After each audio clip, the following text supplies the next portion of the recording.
से दिखने वाले, ठीक है, होमोजेनस टिश्यू, सारे एक जैसे दिखने वाले सेल्स इसके अंदर प्रेजेंट होते हैं, ठीक है, that is why it is called as sporogenous tissue. ये क्या है बेटा, ये इनको कनेक्ट करने वाला कनेक्टिव टिश्यू लगा हुआ है बीच के अंदर, ठीक है, these are the wall layers. अब क्वेश्चन क्या आता है कि इन वॉल लेयर्स के बारे में बता दो, तो भाई चिंता करने की बात ही नहीं है। तुम्हें क्या लगा आरू मैम डायग्राम में निपटा देंगे? नहीं नहीं, पूरी थ्योरी पढ़ेंगे हम। एपिडर्मिस क्या है, आउटर मोस्ट लेयर है, सिंगल लेयर थी और मैंने आपको बताया प्रोटेक्शन के काम आ रही है। एंडोथीसियम बेटा एपिडर्मिस के नीचे है, सिंगल लेयर है और बेटा डायहेसेंस मतलब जब एंथर फटेगा और पोलन ग्रेन रिलीज होंगे, दैट इज उसमें इसका काफी मेजर रोल रहता है। मिडल लेयर बेटा, क्योंकि हमने देखा ये जो हरे रंग की पूरी लेयर है मिडल लेयर, ये काफी थिक होती है, राइट, तो बेटा ये एफीमेरल होती है, मतलब ये परमानेंट नहीं है, ये भी टूटेगी, ठीक है। फिर आती है टेपिटम बेटा इनर मोस्ट, और ये न्यूट्रिशन प्रोवाइड करती है पोलन ग्रेन को and has dense cytoplasm and more than one nucleus, ठीक है। ये हो गई बेटा टेपिटम की बात। ये अगर क्वेश्चन आता है वॉल लेयर्स ऑफ एंथर को समझाइए, आप ये लिख सकते हैं, ठीक है। यहाँ पे हमने देख लिया बेटा क्या क्या चीजें हैं, चलिए आगे बढ़ते हैं, क्वेश्चन देख लेते हैं।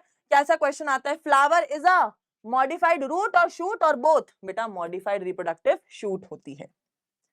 फिर हम आगे बढ़ते हैं, swollen portion of the stalk of the flower, सूजा हुआ पोर्शन क्या कहलाता है, दैट इज थैलेमस।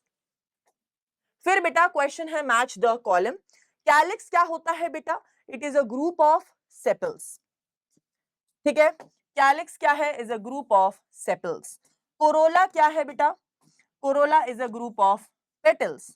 एंड्रोशियम क्या है, that is the male reproductive part स्टेमन, and gynoecium क्या है, दैट इज द कार्पल और दी पिस्टल, राइट। अब मैच कर लेते हैं, ए का बेटा होगा 3 विच मींस ये कट गए, बी का होगा सेकंड, ठीक है, which means A option is the correct, C का हो गया फर्स्ट एंड डी का हो गया फोर्थ, डन। चलिए फिर बेटा अगर हम सब्जेक्टिव क्वेश्चंस की बात करें वो भी हम अभी देखेंगे। ये जो बेटा मैं क्वेश्चंस आपको करा रही हूं इनमें से मोस्ट क्वेश्चंस बोर्ड्स में आए हैं और नीट एग्जाम में आए हैं, ठीक है। Group of compactly arranged homogeneous mass, बेटा जहां भी ये शब्द आ रहा है होमोजेनस मतलब एक जैसे दिखने वाले ग्रुप ऑफ सेल्स, और अभी हमने पढ़ा जो एक जैसे ग्रुप ऑफ दिखने वाले सेल्स हैं उसे हम कह रहे थे स्पोरोजेनस टिश्यू। चलिए फिर हम बात करते हैं सब्जेक्टिव क्वेश्चन की। इस क्वेश्चन में आपके इस वाले पार्ट से क्या पूछा जाता है कि भाई ट्रांसफर सेक्शन ऑफ एंथर बना दो, व्हिच मींस बेटा ये आपको क्या बोल रहा है, ये एंथर की वॉल की लेयर्स वगैरह बनाने बोल रहा है। इसकी 3 वॉल लेयर्स को मेंशन करें और उनकी फंक्शंस को डिफाइन करें, ठीक है। चलिए अब हम बात करते हैं माइक्रोस्पोरोजेनेसिस, ठीक है। माइक्रोस्पोर बेटा हम यहाँ पे माइक्रो शब्द यूज कर रहे हैं मेल के लिए, और जेनेसिस मतलब होता है फॉर्मेशन, ठीक है। जहां भी जेनेसिस आ गया मतलब कुछ बन रहा है, तो बेटा हम बनाएंगे मेल गैमीट, क्योंकि सेक्सुअल रिप्रोडक्शन फ्लावरिंग प्लांट्स पढ़ रहे हैं, इसका मतलब क्या होता है, हम बेटा गैमीट्स बनाएंगे सबसे पहले।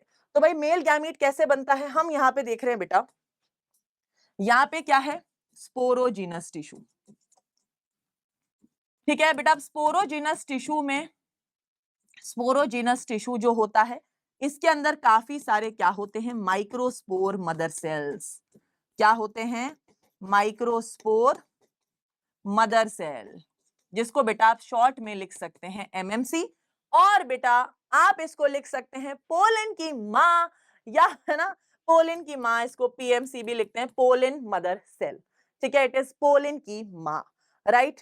तो बेटा ये स्पोरोजेनस टिश्यू होते हैं, these are potential pollens, right, ये पोलन बनाने में मदद करते हैं, इनमें होती है माइक्रोस्पोर मदर सेल, और वो मदर सेल बेटा क्या कहलाती है, दैट इज आप उसको पीएमसी भी कह सकते हो।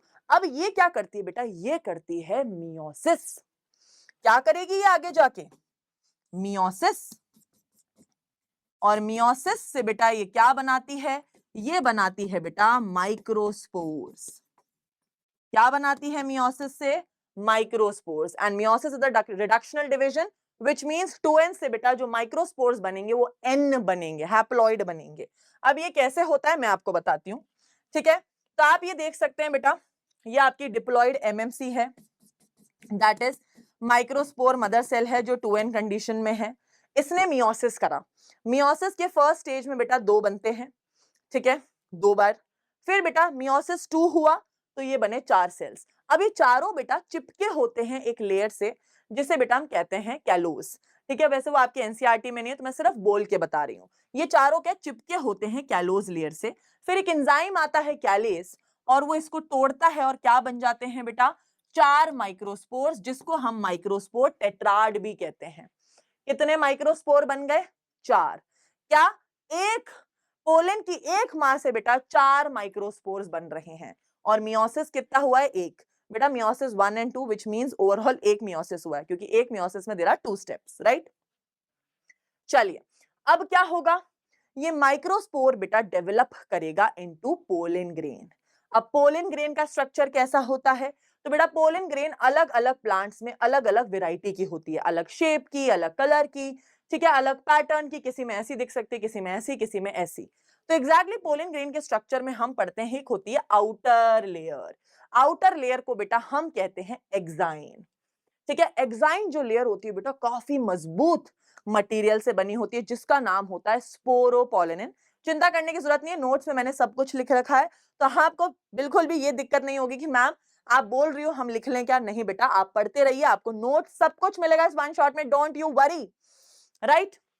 यहां देखेंगे तो एक्साइन लेयर बेटा बहुत प्रोटेक्टिव लेयर होती है। अब बेचारा पोलन क्या है, कभी हवा में, कभी पानी में, या किसी इंसेक्ट के थ्रू पॉलिनेशन कर रहा होता है, तो यार ये पोलन खराब ना हो जाए, इसकी प्रोटेक्शन के लिए ये बहुत ही तगड़ी लेयर होती है एक्साइन। ठीक है, जो बनी होती है एक मटेरियल स्पोरोपोलिन से, which is one of the most hardest material, one of the most hardest. ठीक है, एसिड से, एल्कली से, हाई टेम्परेचर, हाई पीएच से रेजिस्टेंट होता है। ठीक है, अब एक्साइन लेयर में बेटा कुछ जगह होते हैं जर्म पोर्स। क्या होते हैं? कुछ जगह जर्म पोर्स होते हैं। ठीक है, ये जर्म पोर क्यों होता है बेटा? क्योंकि पोलन ट्यूब जब एंटर करेगी, ठीक है, पोलन ग्रेन के, है ना, पोलन ट्यूब जब यहां से निकलेगी, उसके लिए बेटा ये जर्म पोर यहाँ पे प्रेजेंट होते हैं। जर्म पोर पे बेटा कोई स्पोरोपोलिन प्रेजेंट नहीं होता है, राइट। फिर बेटा आती है अंदर की लेयर, दैट इज इंटाइन। ये जो बेटा आप अंदर वाली लेयर देख रहे हैं is called as the intine layer, right. फिर बेटा क्या है अंदर? साइटोप्लाज्म है, 2 सेल्स हैं अंदर। मैम कौन से 2 cells? One is vegetative cell, दूसरा है बेटा जेनरेटिव सेल। जेनरेटिव सेल के पास भी न्यूक्लियस है, वेजिटेटिव सेल के पास भी न्यूक्लियस है। ठीक है, दोनों के पास न्यूक्लियस है, राइट। वेजिटेटिव सेल के न्यूक्लियस को ट्यूब न्यूक्लियस भी